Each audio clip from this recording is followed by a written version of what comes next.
So today we have Shweta Borgaonkar as our speaker, and we're introducing her. Uh, Shweta Borgaonkar is an organizer at the Global Animal Rights Network Direct Action Everywhere, also known as DXE. She has organized several disruptions, vigils, protests, animal rights marches, and outreaches in Pune, India. She is also the co-lead of the international network of DXE chapters. So today we'll be discussing about mobilizing through grassroots organizing, how to plan and lead animal advocacy actions in your community. If you are an animal rights activist, you must be organizing a lot of events to mobilize people. In this session, Shweta will reveal tips and tricks to make organizing events less stressful and help you maximize the impact of your action. You will learn how to organize vegan outreaches, marches, protests, vigils, and community events. It will cover checklists you need to make, how to promote events, how to measure the success of your events, and much more. So without further ado, I would like to welcome Shweta Borgaonkar. Thank you.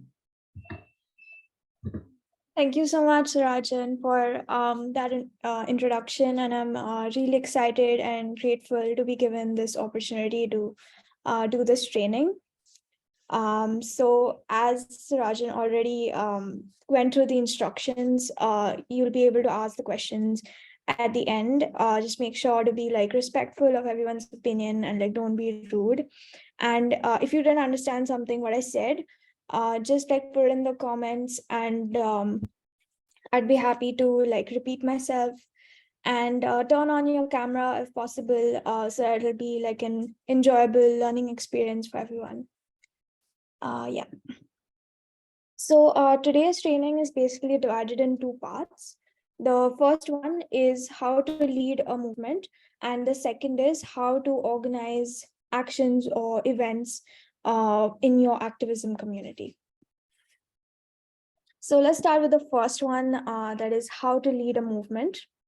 So a lot of us probably have seen this meme, and we always assume that when asked who wants to change things, no one wants to do that. You know, everyone will like go in their own ways when asked if they would like to take action. But I would like you guys to think differently and think of it this way, that like at least according to my observations, people are fond of creating change and they want to change the world. And the only problem is they don't know how to, or they don't have the platform where they can understand that their action will create effective change. So instead of looking at things the way the first meme looks at, the one on the left, where no one wants to create change, we should look at the world, or we should look at people as individuals who are excited to create change but don't have an opportunity to do that. So as organizers, it's our job to create spaces, communities, or trainings for people which will encourage them to create change, which will show them ways in which they can easily make a difference in the world, just like this conference is doing right now, or just like a lot of you must be doing in your own communities by organizing actions or potlucks or trainings, etc. Does anyone know the name of the lady in this picture?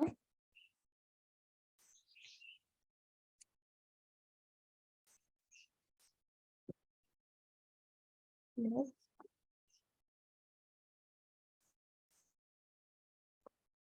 Okay, I guess not. But if you are activists, you should definitely check her out.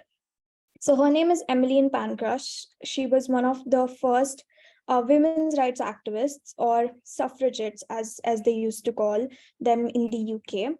So she was one of the first women who started the women's rights movement in the UK, which was, or we can say, the first one in the world.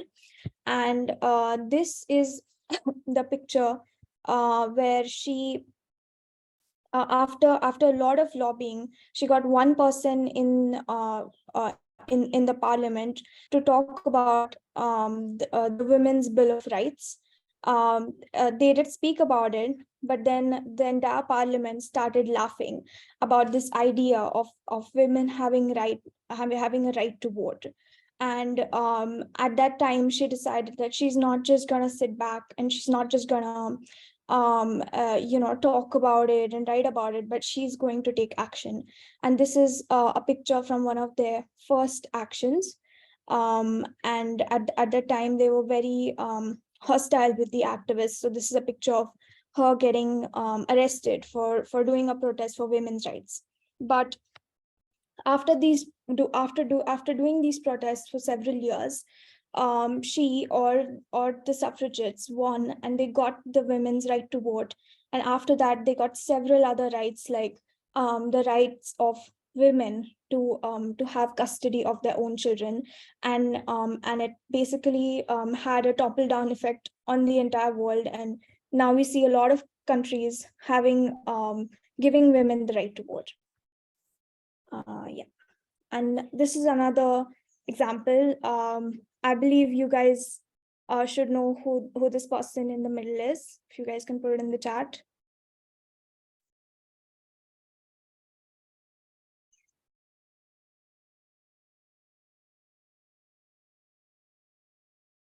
Yeah, as Sophia rightly said, this is Gandhi, and this picture is from the Salt March. So when they first decided to do this, like if you guys didn't know, when in colonial India, Indians didn't have the right to make money from their own salt, and they had to pay hefty tax to the British government to be able to consume the salt from their own land. So Gandhi decided to do this salt march. And at that time, everyone laughed in the British government that how is this person going to just walk and pick some salt and fight the British colonial rule? Everyone laughed, but they did achieve what they wanted to. And a few years later, we know that India got independent from the British colonial rule.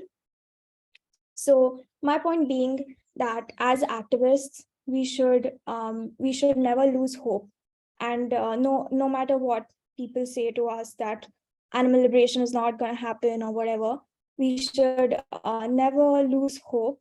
And I think there's a quote by Steve Jobs that, though I'm not quoting it right, but it's something like only people who are crazy enough to think that they will change the world are the ones who actually change the world. Apologize for the ableist use of the word crazy, but what he meant was the only people who can change the world are the ones who believe that they can change the world. So yeah, so the first point of how to lead a movement is to have a bold vision. If you yourself don't believe that your actions are going to create any change, then how are you going to lead the movement? So always have a bold vision, not an unrealistic vision, but a bold vision of where you want, or of what you want the movement to achieve. Okay. So here you can see three pigeons. Now the story is that all of these three pigeons found out from their friend that if you press this bell, you are going to get food. So they're totally convinced about this. So the first pigeon you see in the left is keeps on pressing the bell and never stops. He goes on for months and months, but he believes that one day, once he presses the bell, he is going to get food. The second one presses the bell for a few weeks. He really tries hard, but but then he gives up. And the third pigeon did complete opposite, and he rang the bell a few times, and he saw that there's no food coming, so he gave up. So did you guys understood the story? Okay. So my question is, that out of these three pigeons, the first one keeps on ringing the bell. Second one rung the bell for a few months and then stopped, or a few weeks and then stopped. And the third one just rung the bell few times just to see if this works or not, and then gave up. So, which one of these three pigeons do you think a social justice activist should be, or an animal rights activist should be? You can put it in the chat. Like, okay, the first one. Anyone else?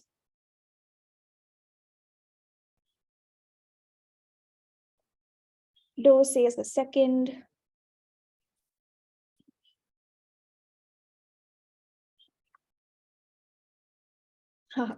Cow says the first one, but I feel like I'm three. Okay, cool. So I'm gonna tell you guys which one. It's actually the third one who who rang the bell just a few times and no food came. So the conclusion of the story is that we should always measure what is working, what is not working. Once we see the results of, is this tactic really working, is this getting us closer to achieving our goals, if it is not, we should totally drop it. And if it is working, then we should continue doing it, because it's very hard for organizers to know if the actions are working or not. So we should always have these goals to track them and to see if what we're doing is really effective. So always be the third pigeon. Don't give up the fight of animal liberation, but don't be like the first pigeon and be stubborn and just stick to one thing without even looking at what the results are. So the second point being, measure the effectiveness of your activism. You can do that by several ways, like setting goals or doing this thing called as the OKRs, which is objectives and key results, which is like a more a more systematic way of tracking your goals. You can just like Google it, OKRs, and you'll be able to learn all about it. But whatever means you use, always make sure you measure the effectiveness of your activism. Okay, so this quote, good leaders develop ideas, great leaders develop people, the best leaders develop new leaders. Now, by no means you need to stop developing ideas or people, but one of the best qualities of a leader can be evaluated by seeing if that leader is creating new leaders or not. Because just one person, like I believe in most cities in Asia, there are only like one or two leaders in activism communities. And if you want to build a strong movement for animal rights, you can never do that by just one or two leaders in the community. You need to have multiple leaders who are looking at multiple different things.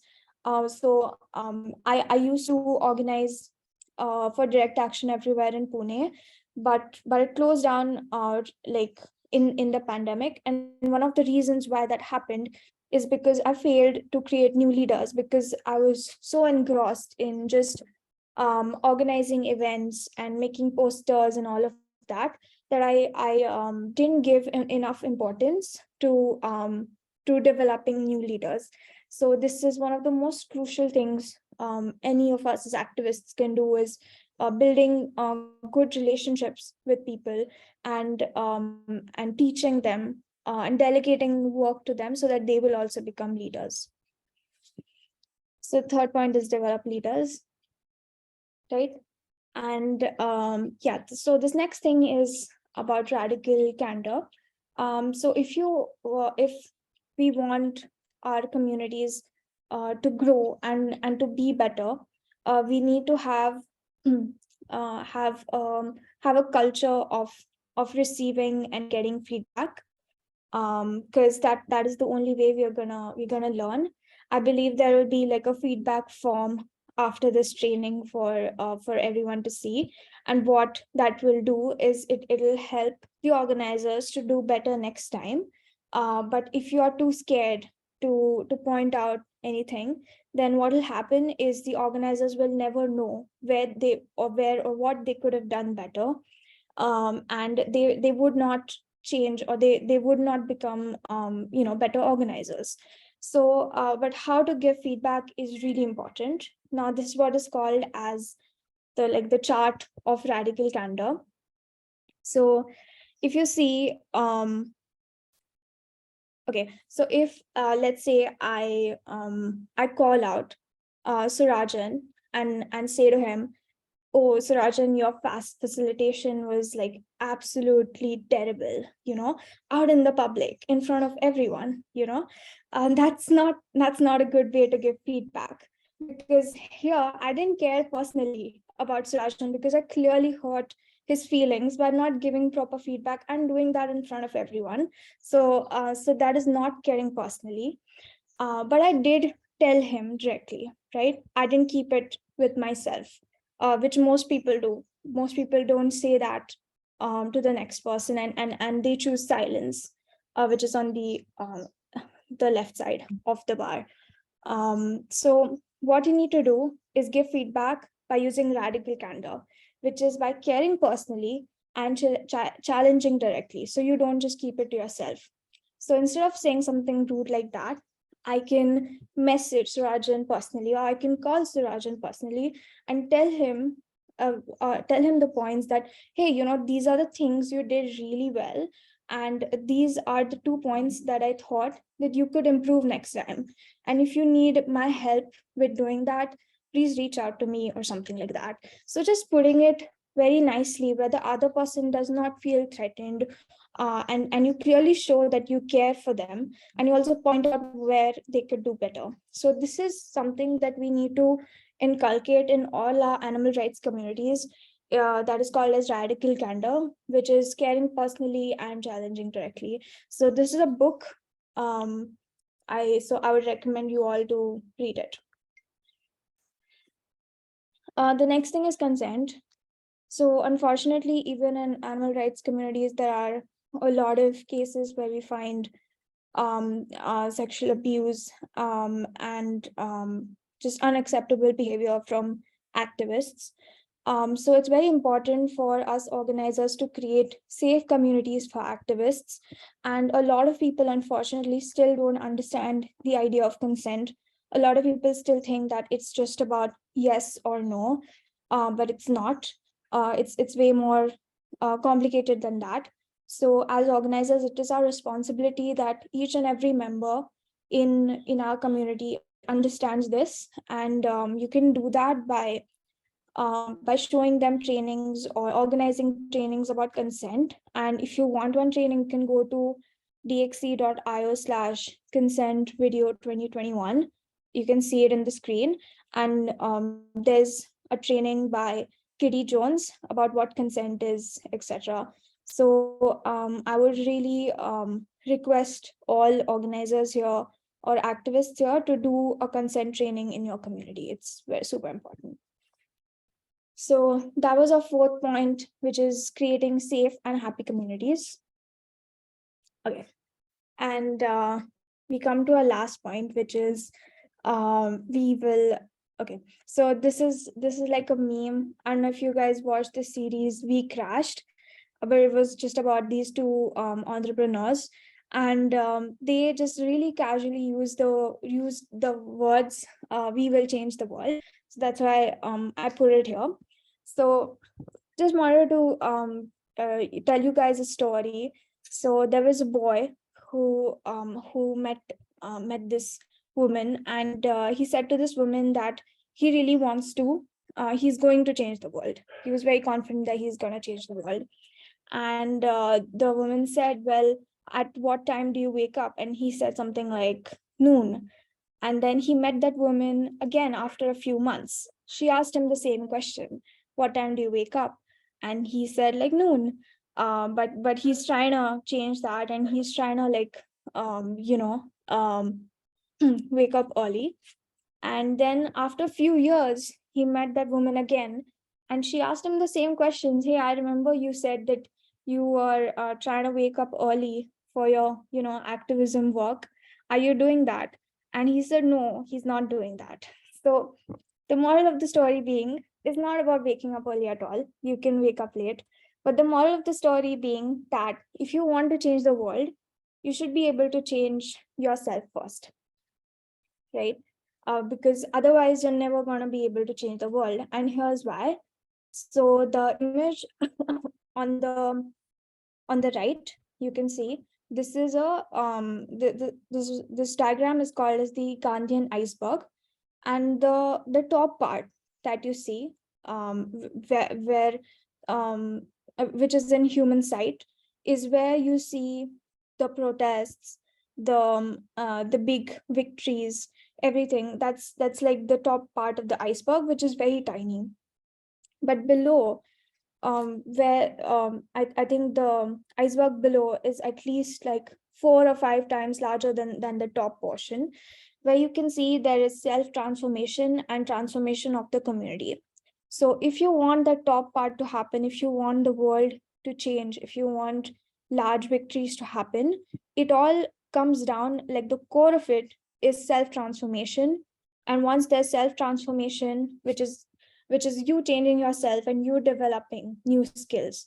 That is what I mean by self transformation. Once you do that, your community will also transform, or you need to work that the community members also gain new skills, etc.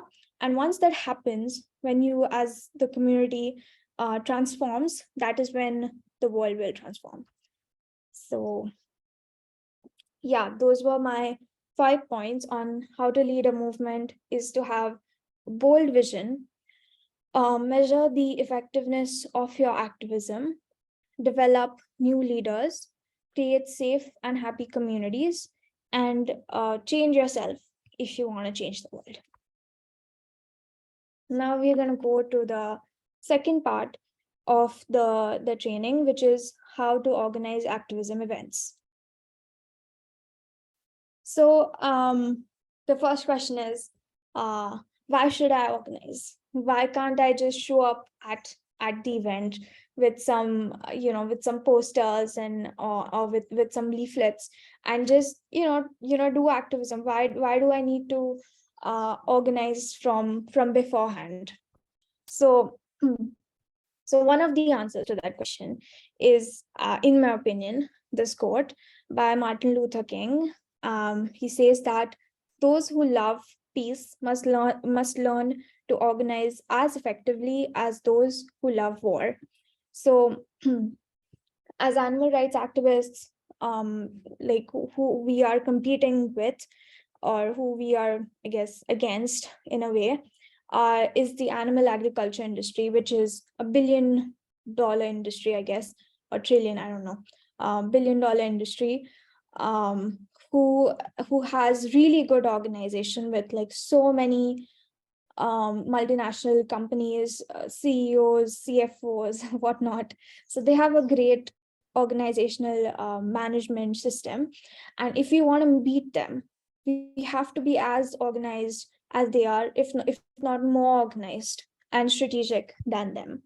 So that is one of the biggest reasons why you should organize your protests and not do everything, um, like in the moment. And also the other thing is, as I'm going to go through the second part of this training, you're going to actually find out that organizing events is much more easier, and it will be like much more easier for your brain, because you don't have to remember everything for your brain if you like actually organize it. Okay, so just a moment. So now we're going to go to the stages of organizing an event. Now these stages you can literally use for organizing any event, starting from like an outreach event to a march to a disruption, a potluck, whatever you want to organize. you can use these stages. So the first stage is to have a vision. Like, just imagine how you want this event to be. So once you have this vision, then you can plan and execute actions to make this vision a reality. um, like, for example, if you have a vision of organizing a street protest or something, once you have the vision of it, how it's going to be, what kind of posters people are going to use, how many people do you want in this protest, once you have this vision, then you can start planning on how you're going to make this vision a reality. Stage three is have a contingency plan or a plan B. So literally in every single event, things are going to go wrong, and you can never know what all is going to go wrong. So you need to always have a plan B, always think in mind what might go wrong in the future. And as you become experienced organizers, it becomes much more like easy for you to understand what all can go wrong. If you're a new organizer, you might have like no idea what all things are going to go wrong. But like, for example, by the time you organize your 10th vigil, compared to like your first vigil, you by that time you know what all things can go wrong. So always have a plan B. Stage 4 is execute the plan during the event. And yeah, a lot of people also think that, oh, once you're at the event, everything is done. But there's still a lot to be done, like during the event, like a lot of things you have to check off during the event, and also after the event is done. You have to do a lot of things. And then stage 5 is be ready to change plans and adapt to the situation.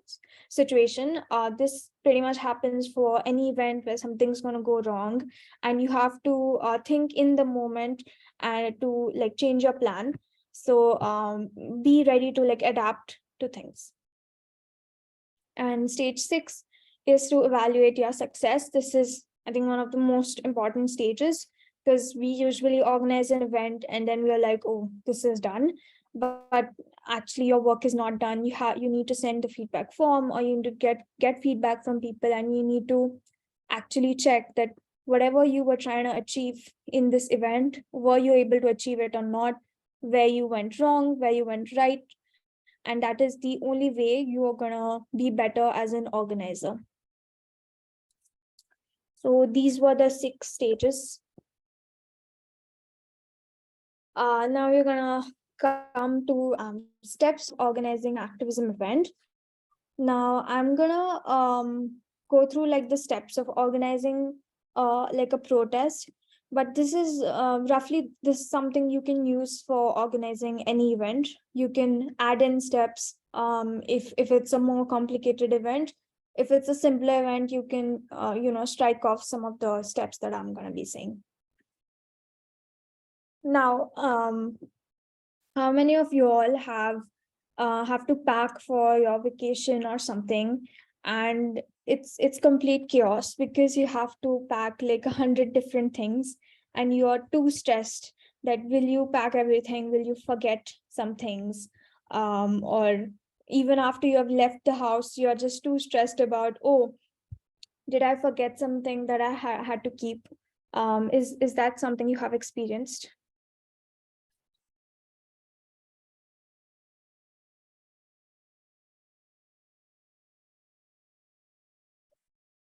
Okay, we see a lot of yeses.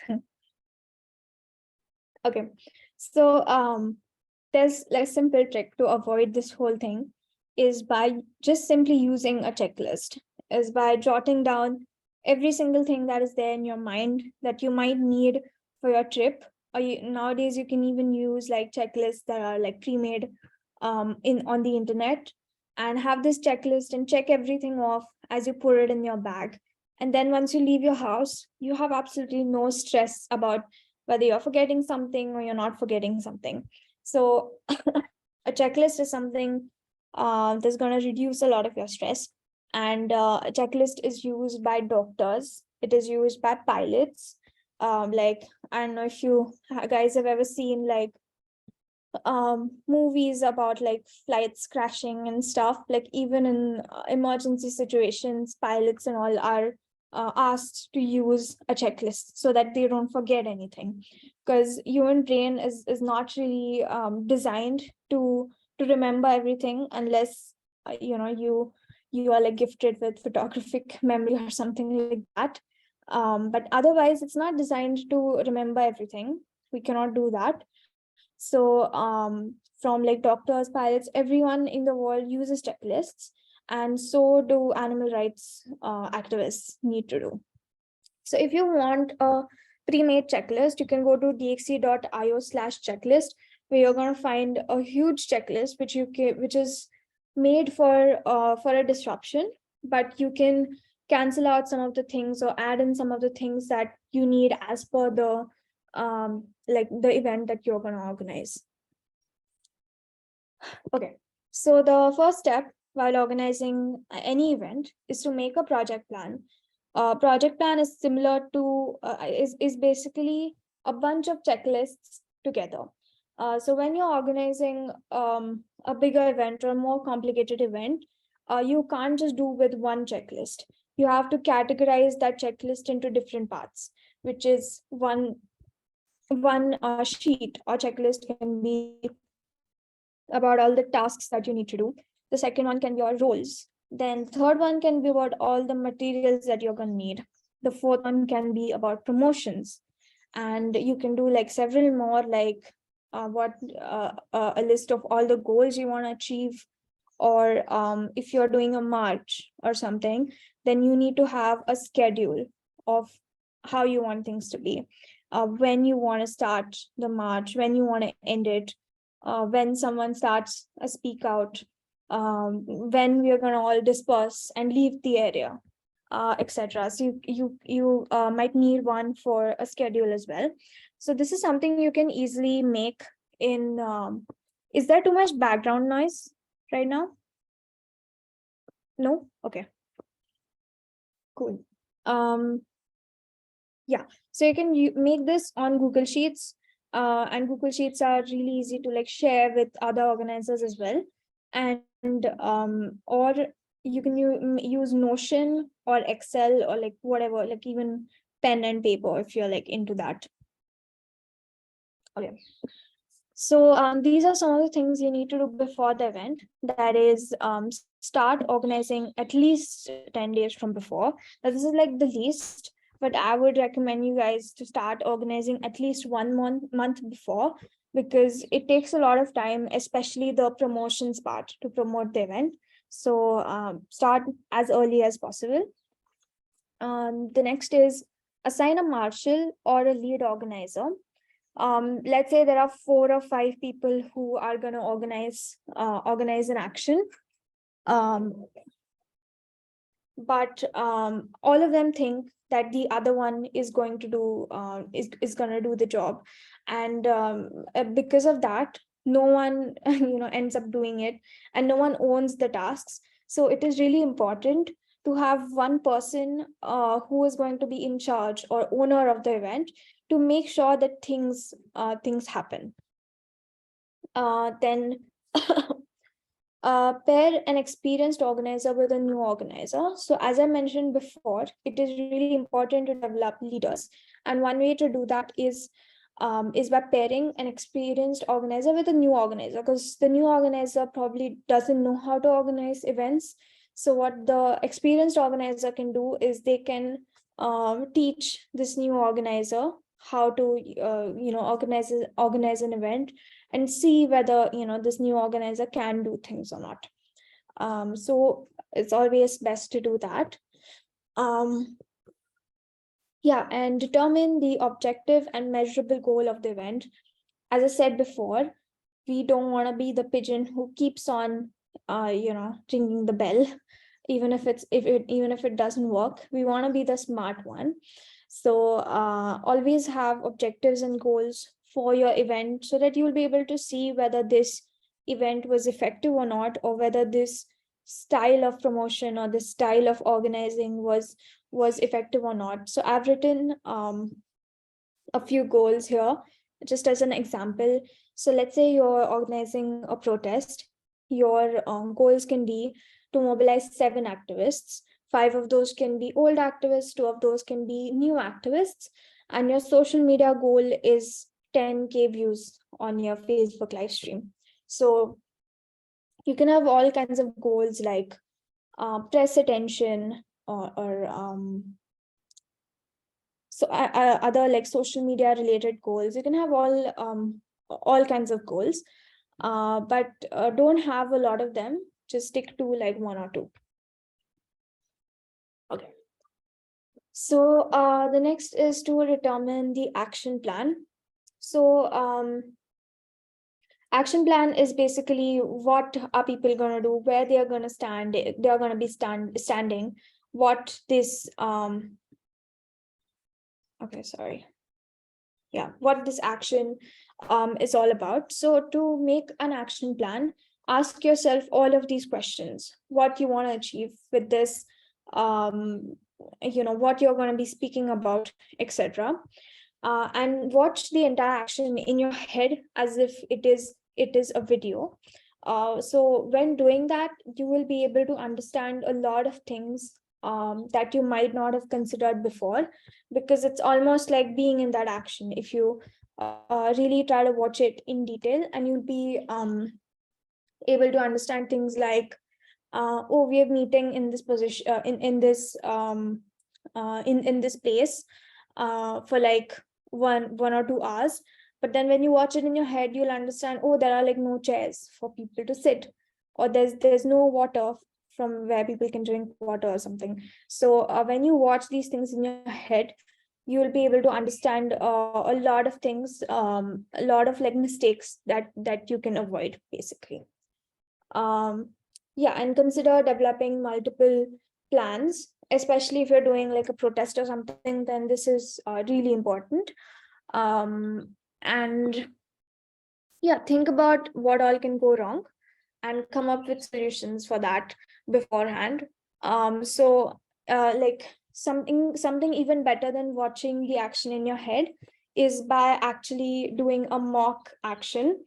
um so a couple of activists can come together and do a mock action, and like imagine as if you are in that action.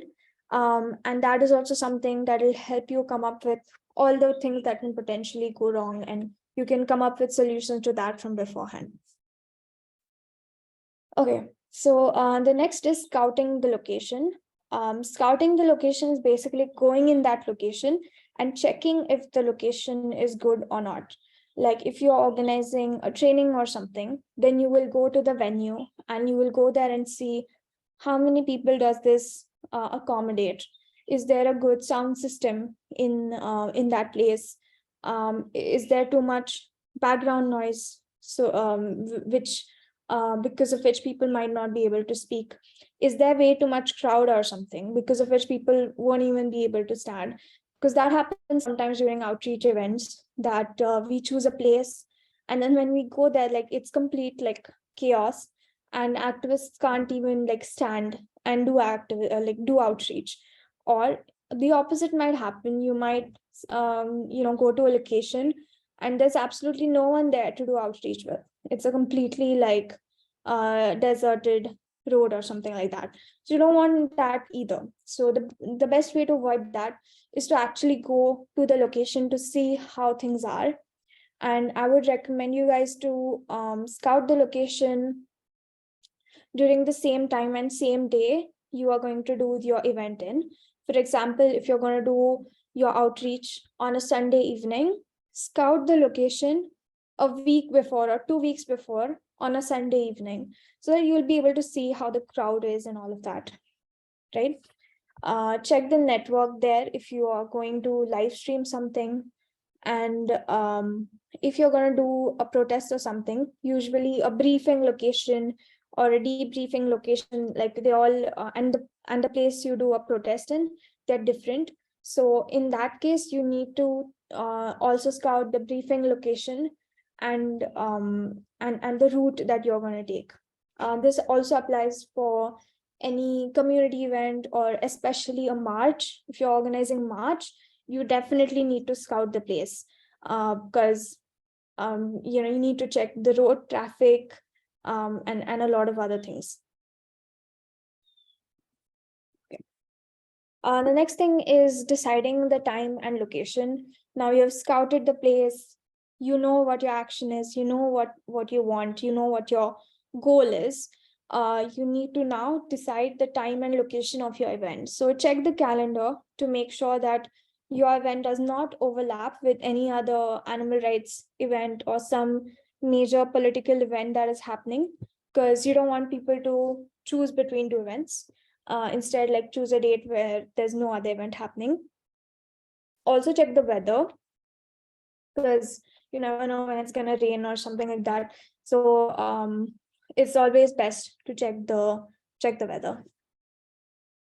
And select times and locations that are most that will get you the most people.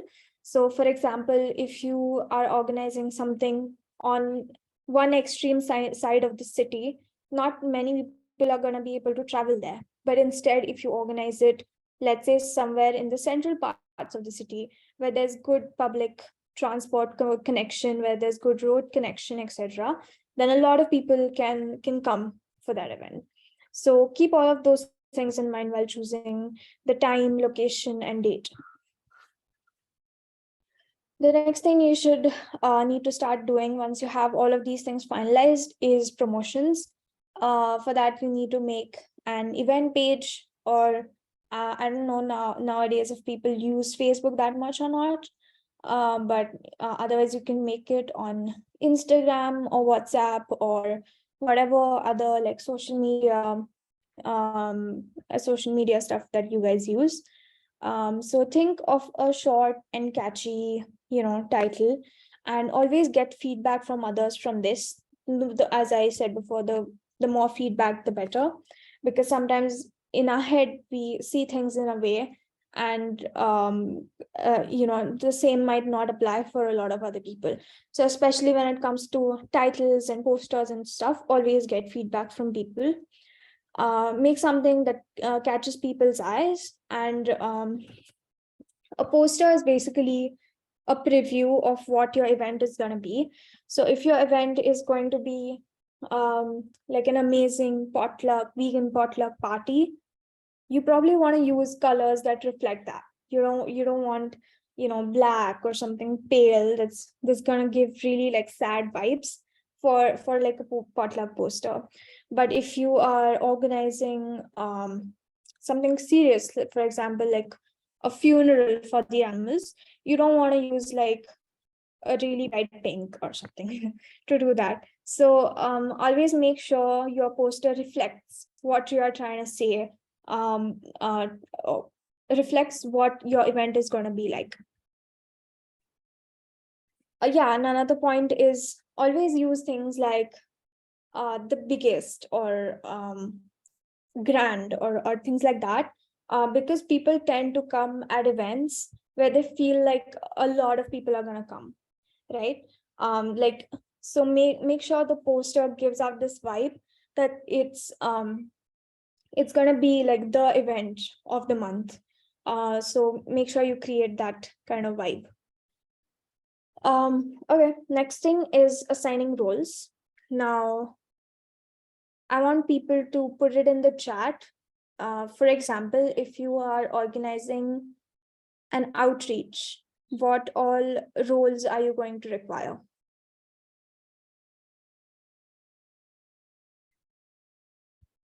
Media person, yep.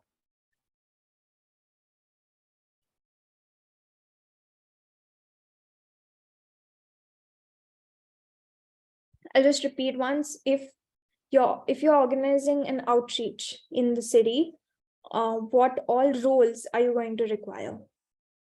Roles as in things that people are there's like, for example, who's gonna deal with the media, or who's going to lead the action. Legal advisor, okay. Police permit contact if it's an outreach, okay. Photographer, videographer, yes, very important.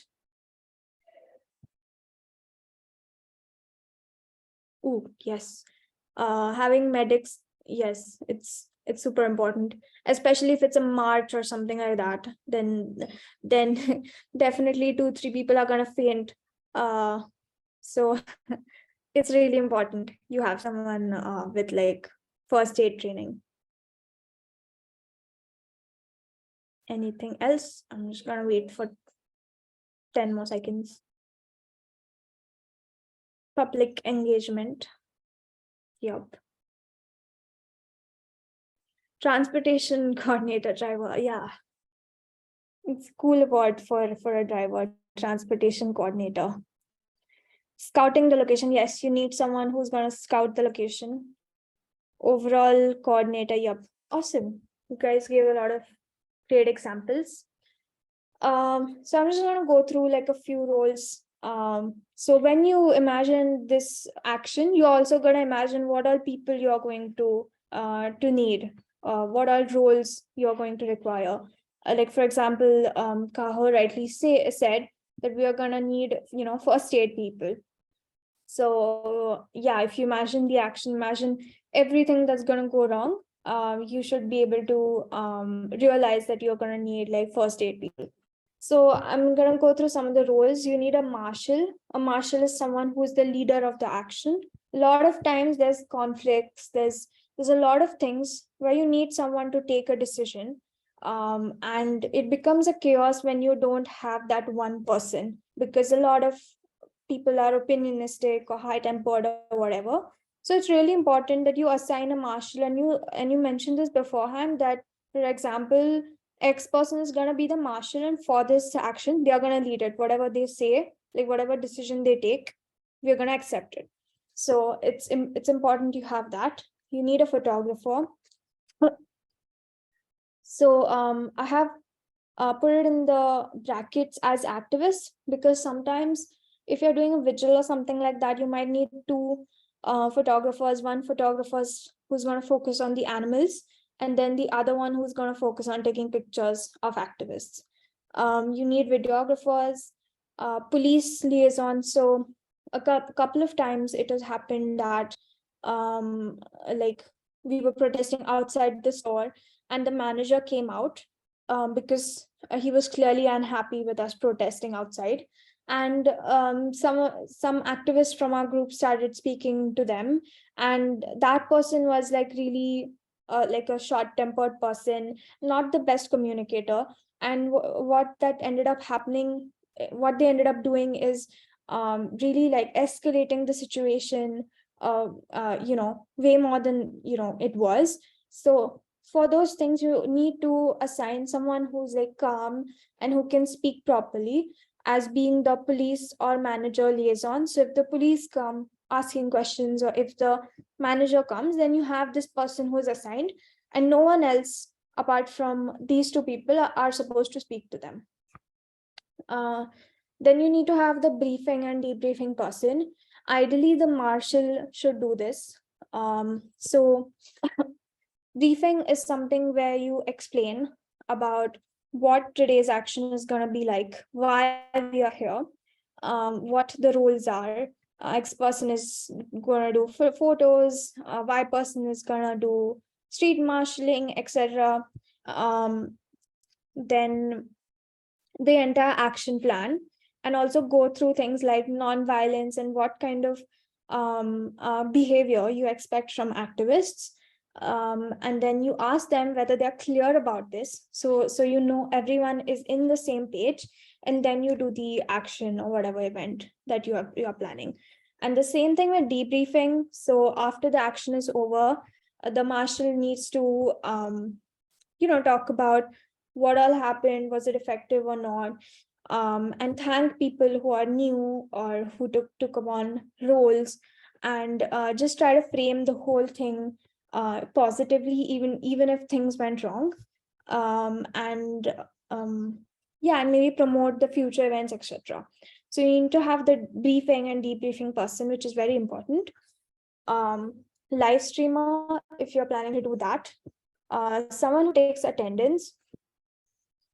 sorry, this is really important because um, ideally you should make a list of all the activists that are there in your community so that you see if your community is growing or not, or it also helps for promotions. I'm going to talk about it later. So always have a person who's going to take attendance, not by like calling people out like, Surajan, are you present? Like not like that, but just noting it down in a notebook or phone or whatever, that who all came for the protest or event.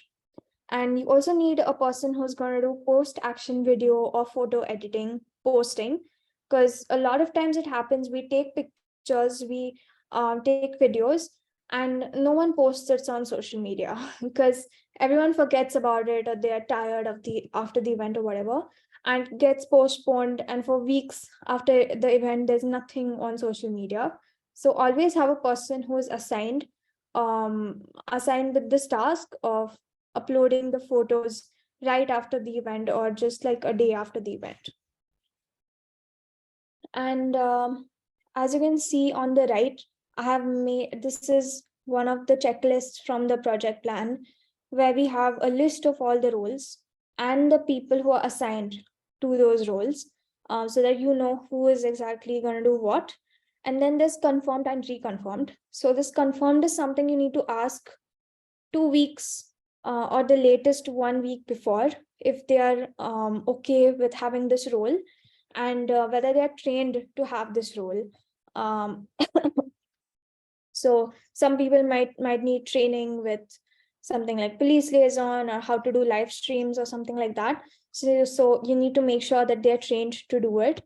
And then you need to also reconfirm a few days before.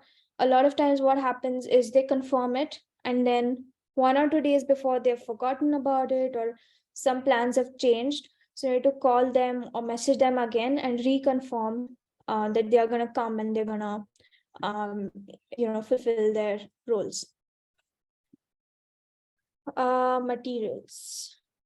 So can people put it in the chat, what all materials one might need for an outreach? Materials are we just gonna go there and start speaking to people? Just imagine the action and imagine what all materials you might need to organize an outreach event. Chants, yeah. Play cards, yeah. Vests, clothing ideal to activists. Yep. I guess if it's like a march or something, then we always give vests to the street marshals so that they are easily visible. Signs, posters, yep. Anything else? I'm gonna wait for like 10 seconds. Permits from the police or government. Okay. We usually don't require like permits in India for doing like a simple outreach, but okay, might differ in every country. First aid kits, yeah. Okay, nice.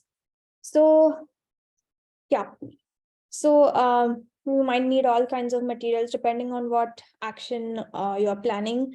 I'm just gonna go through some like briefing, debriefing document. Always have that ready on your phone. Have a phone with full battery. Sometimes people bring the phone to take pictures and all, but there's no battery in it. So you don't want that to happen. So get a phone which is fully charged. Cameras with empty SD cards. Like make sure your phone or camera has memory to like take a lot of pictures at the protest. You need to check that beforehand. Placards, all kinds of stuff like water. Always carry scissors and like sellotapes and stuff, because you never know when you might require that. For outreach, I can think of laptops, masks, if you're going to do like a AV outreach or something. Leaflets. Sometimes like in the animal rights community in Pune, we always say something like outreach event, you're also going to get free vegan cheese sandwiches.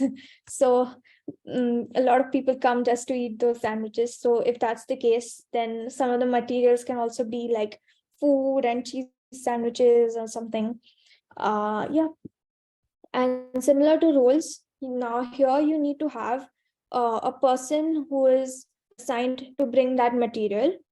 So a lot of times these materials might not be with just one person. It's always ideal if it all can be stored in one person's place. And if that one person can bring it, but usually that doesn't happen. A lot of people bring different things. So you need to have a list of all the items that you're going to need, or you might need if things go wrong. Something like if the rains come, then you're going to need a lot of umbrellas. So think of all the things that you may require, assign those materials with the point person, confirm it with them, and then reconfirm it a day or two before the action so that they won't forget about it. Okay. Then we come to promotions.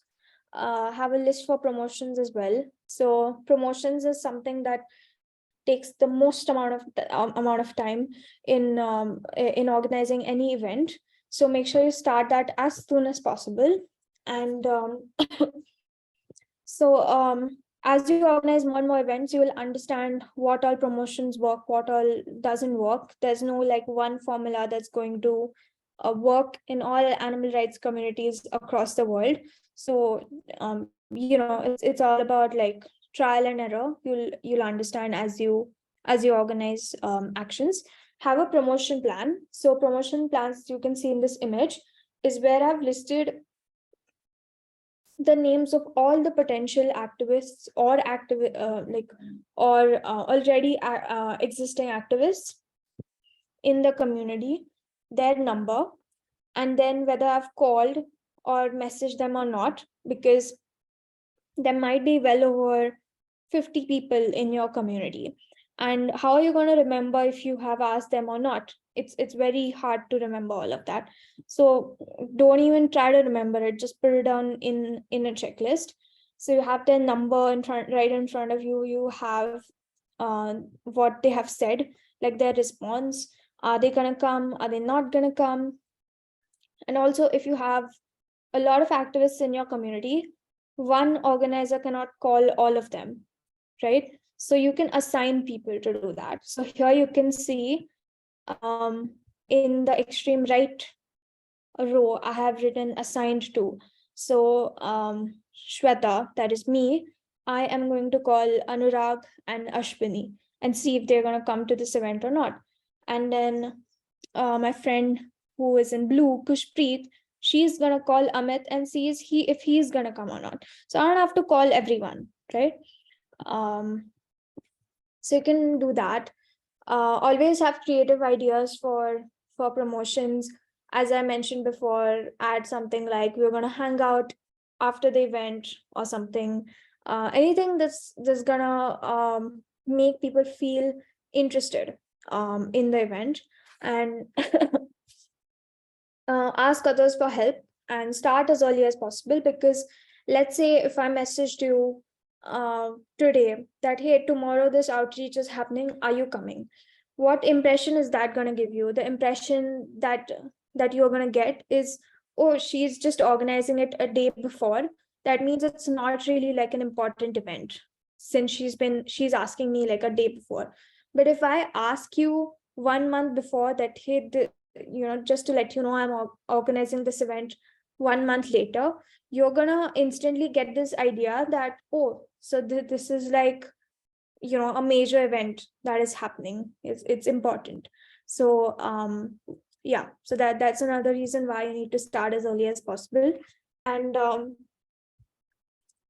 yeah, I just want to check with Kaho that if we have 25 more minutes, right? Okay. Yeah. Cool. Just one advice that my friend gave about promotions is don't assume or think that it's the responsibility of every organizer, every activist in your community to come for events. Think of it in this way, that the activists you're trying to message, they have two options. Either they can spend their Sunday evening watching a movie, going to a restaurant, having fun with their friends, or they can come to your event.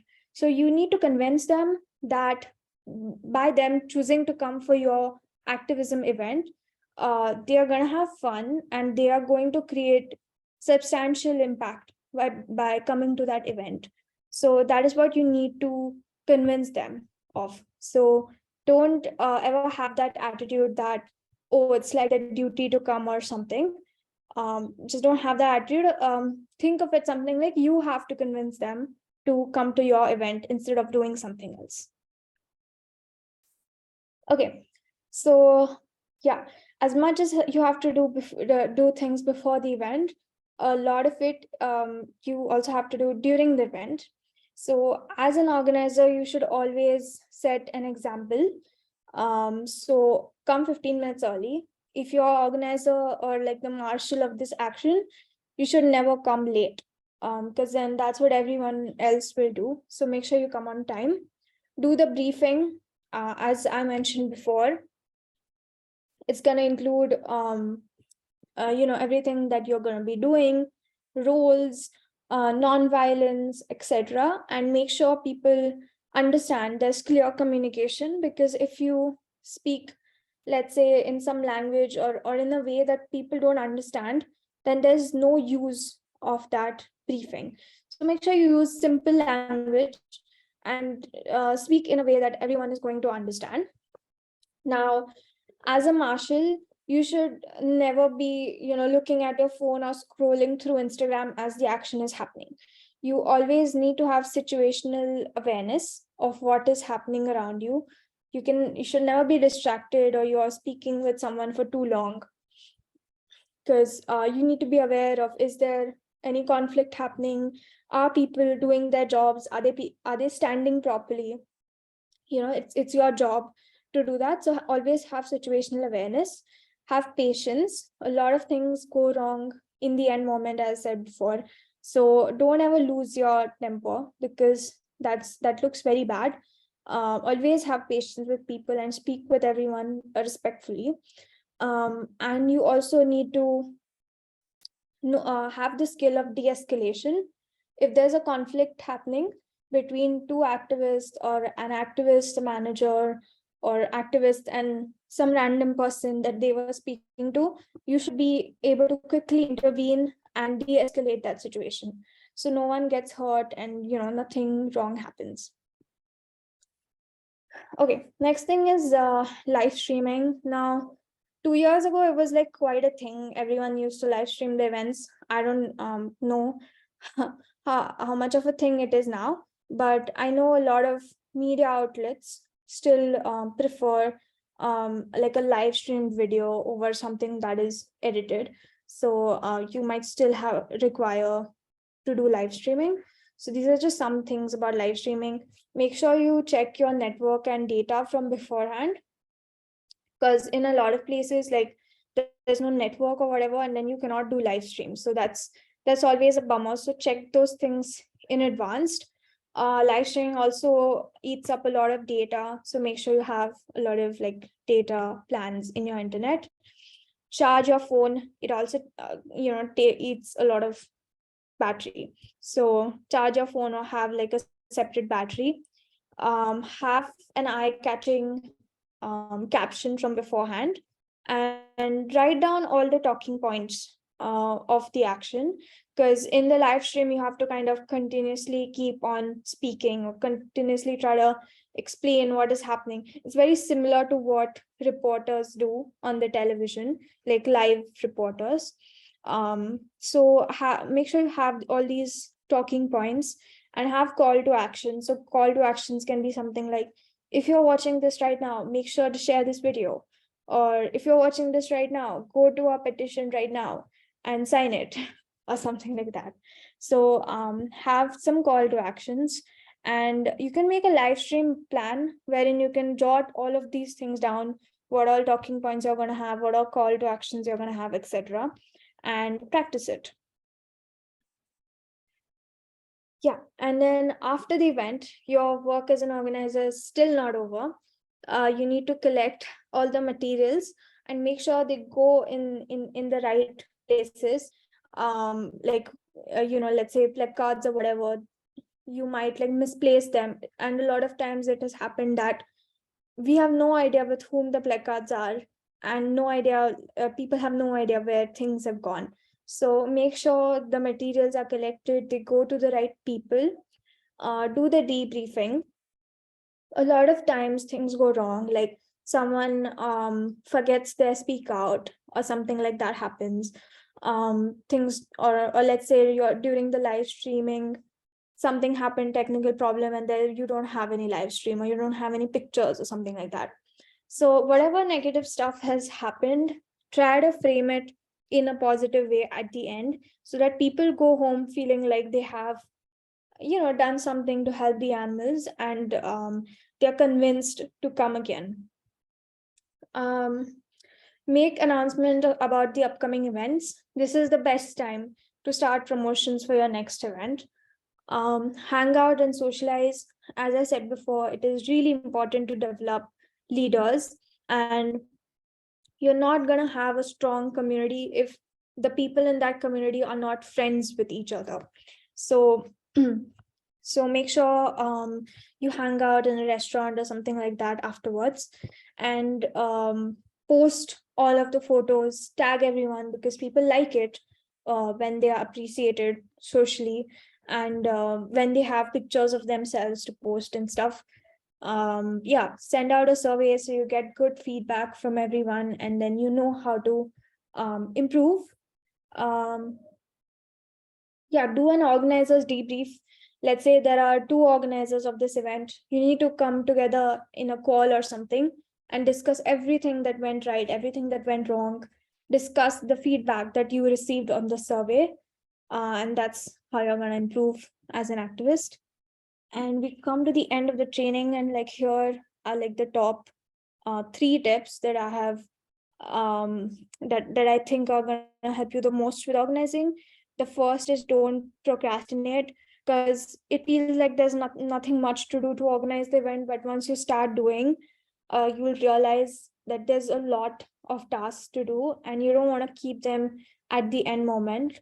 Like, for example, like just an example to give, I had I had a protest on a Sunday, and I had to print the placards, and instead of printing it on Friday, I decided to I decided to do that on a Saturday. And then I decided, and then I found out that on a Saturday literally all the printing shops were closed, and I literally had no way to print them, so I had to print them early morning on a Sunday, which was not ideal at all. So things can go wrong. So don't procrastinate. Imagine the action in your head. The more you imagine, the more you're going to find out what all things can go wrong. And also, the more you organize actions, you will understand how things can go wrong and how you can improve. And the third is to make a checklist for everything, because that literally, you really don't need to remember everything in your brain. Just jot it down on paper or on Excel, or make a project plan, as I said. And that's gonna make things super easy for you. Yeah, now we have time for questions. Thank you very much, Shweta. That was quite an informative section. Asks like how to measure the effectiveness effectively. How to measure the effectiveness, right? That's what you said, right? Okay. So an event can have, so do you mean if effectiveness of like the movement or of the event? And get the question.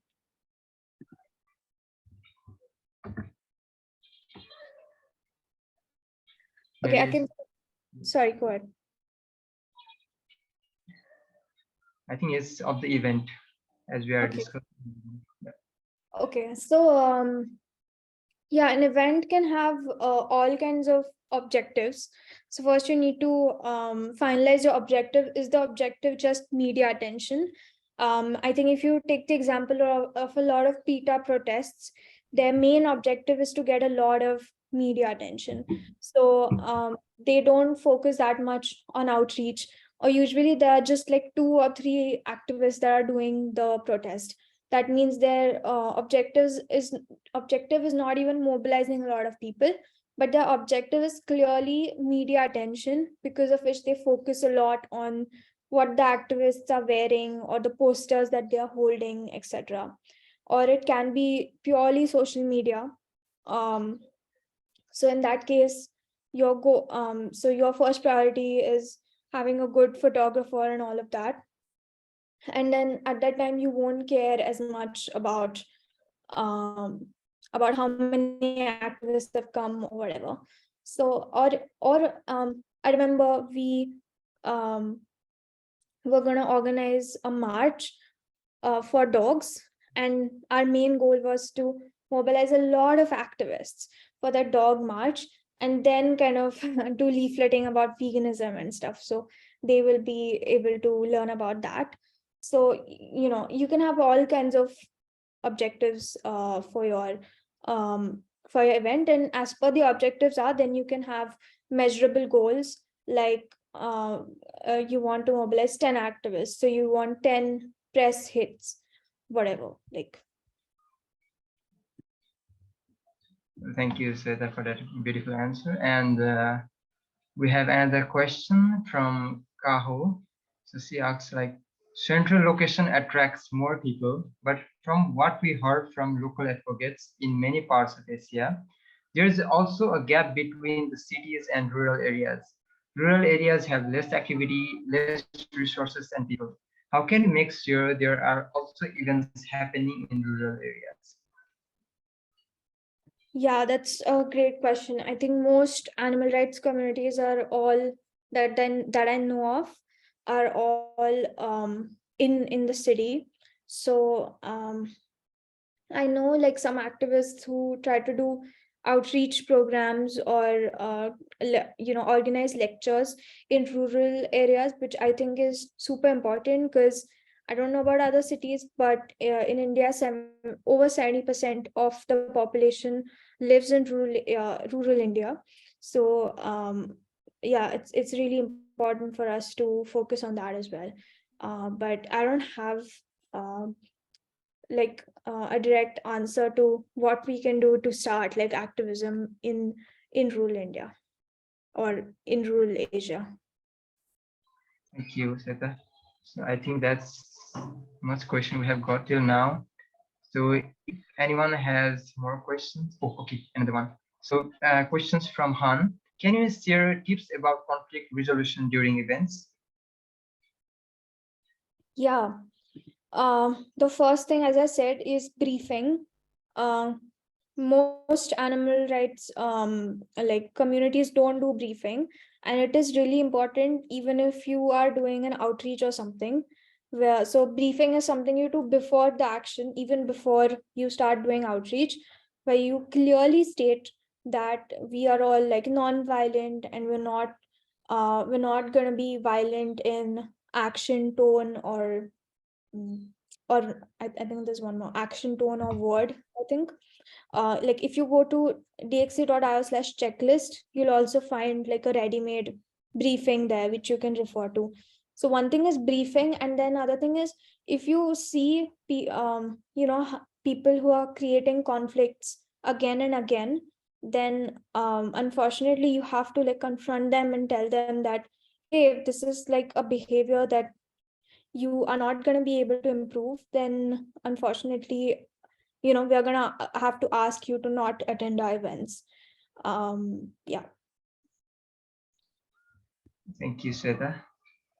So if anyone has still have questions, I will request them to raise their hands using Zoom function, so we can unmute you and you can ask the question.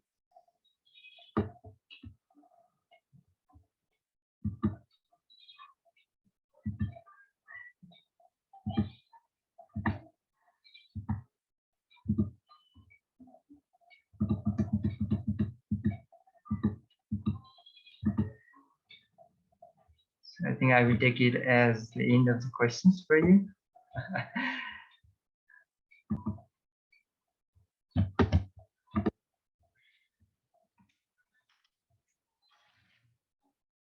Well, thank you, Shweta, for the wonderful sessions, and thank you for explaining the importance of the direct action, the ways to do it, the ticklists to make before organizing a successful event. And I quite okay. Sorry, I have to interrupt. Like somebody has raised the hand. Darshan Patel, please. Hey, hi. Yes, thank you. Great work, Shweta. I was wondering, regarding the mobilization part of it. So, let's say we do this disruptive events, right? So we go to some stores, we try to create an environment which is like a panicky environment, and we get a lot of um, we get attention, be it negative or positive. But then on the other side, there are certain activists who are not so comfortable doing those sort of disruptions.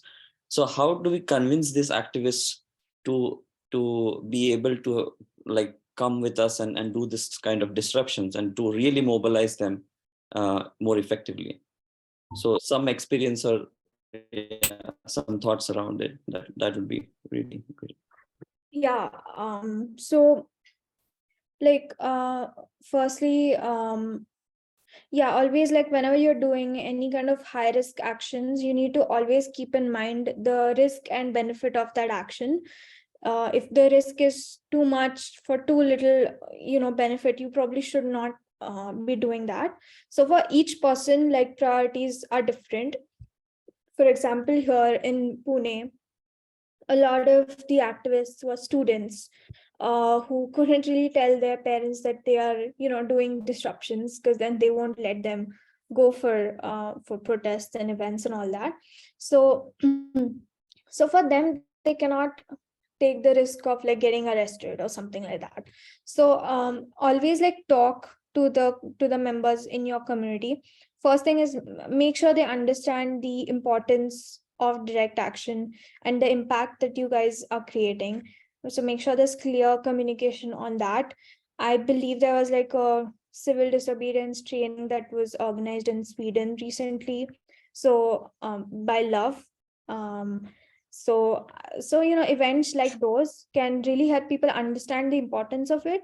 And then once they understand that, then you can have a conversation that, oh, like, do you have some doubts about it that I can clear out, because a lot of them just have doubts and or misconceptions that you can clear out by speaking to them personally. So that is something that you can do. But then at the end of the day, you have to realize the priorities and or the constraints of the people in your community.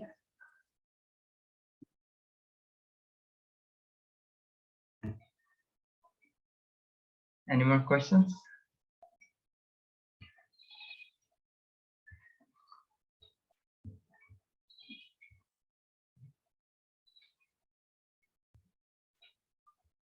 Okay, I take it as the end of the question Q&A session.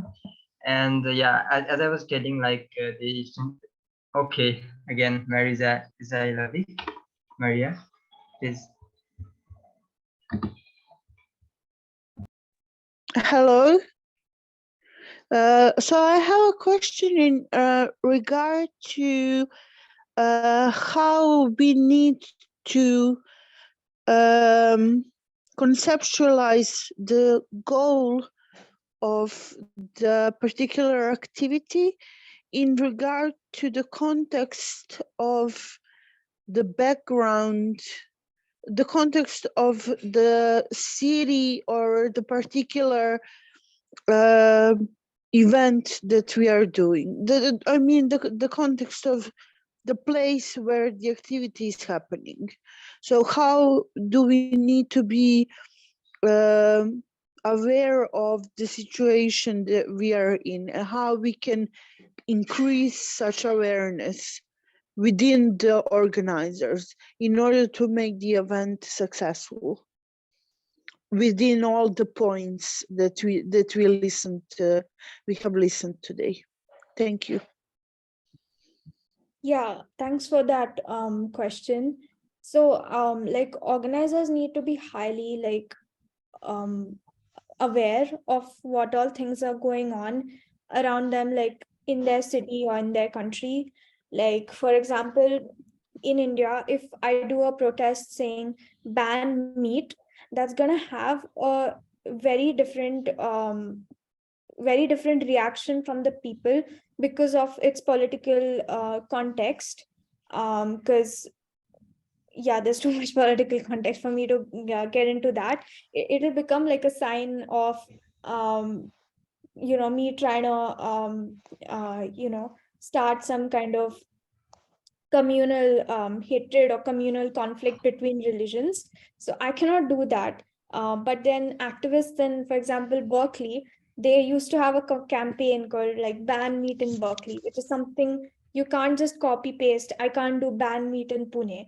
That will be super politically wrong in my context. So it's really important for activists to understand the politics of their city or of their country, and also um, to not always target minorities and like the animal abuse that might be happening in like minority communities. And when we can instead target big corporations or the animal abuse that is happening in society as general, um yeah, that is something you need to be aware of. I hope I answered your question properly.